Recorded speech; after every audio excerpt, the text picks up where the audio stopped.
مادر آن سرچشمه چشان حیات است که هستی ما را از فیض خود شادان نگرداند.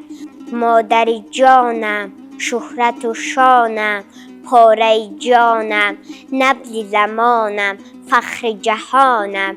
مادر جانم، مادر جانم، اختر مایی، گوهر مایی، سرور مایی، یاور مایی. مادر جانم، مادر جانم، رمز بهاری، سیب دیاری، صلح شعاری، معجزه کاری. مادر جانم، مادر جانم. دنیای مادر دنیای راست است، ثروت ندارد، پیوست باز است. دنیای مادر باشد گوارا، نیرو فزاید دلهای ما را. جان مادرم، جان مادرم، من بر تو ایمان آورم. ای کاش باشی هر کجا، عمر سلامت بر سرم. خواهم که در آغوش تو باری دیگر کودک شوم، باری دیگر با طبع خوش بر خواب طفلیم روم. از نو به لفظ کودکی در پیش تو خوانم تو را، چلان بچینم برای تو در توقع نقشی خود.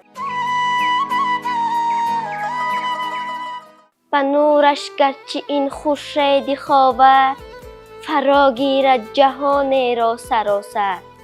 نمی گردد ولیکن آن برابر، به این پرقوتی با مهر مادر. مادر جان و دلی من، مادر تاج و سری من. دنیا قشنگ و زیباست، وقت هستی بری من. خدا گویم خدا جان، مرا دادی مادر جان. همیشه در پناهت نگاه دارد خدا جان. کسی جایت نگیرد مادری جان، من میمیرم برایت مادری جان. تو برای من عزیز و مهربانی، شبم من خاک پایت مادری جان، شبم من خاک پایت مادری جان.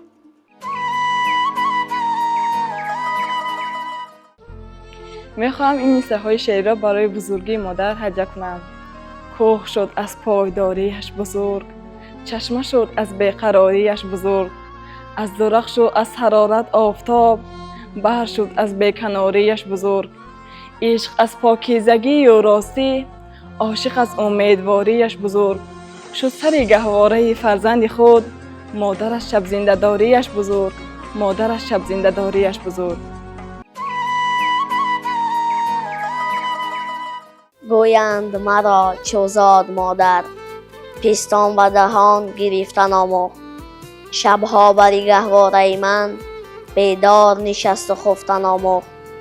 یک حرف و دو حرف بر زبانم، الفاظ نهاد و گفتن آموخت. دستم بگرفت و پا به پا برد، تا شیوه راه رفتن آموخت. پس هستی من زی هستی اوست، تا هستم و هست دارمش دوست. مرا سحر که خیزاند مادرم، که سوی آب جو خواند. مادرم که کرته ام بپوشاند، مادرم که چایگر نوشاند. مادرم که گل به دستی من داد، مادرم که مکتبم فرستاد. مادرم مرا که گفت قابل، مادرم کیست به من جان و دل. مادرم در بهاران عید مادر می شود، دیده و دلها منور می شود. حسن ناتکرار فصل نوبهار، با نگاه زن برابر می شود. من میخواهم که مهر خود را بر شما رسانم مادر جان. نمیخواهم بر رویش گرد باشد، دلش در زندگانی سرد باشد. تولا دارم از خالق یک تا، وجود مادرم به درد باشد.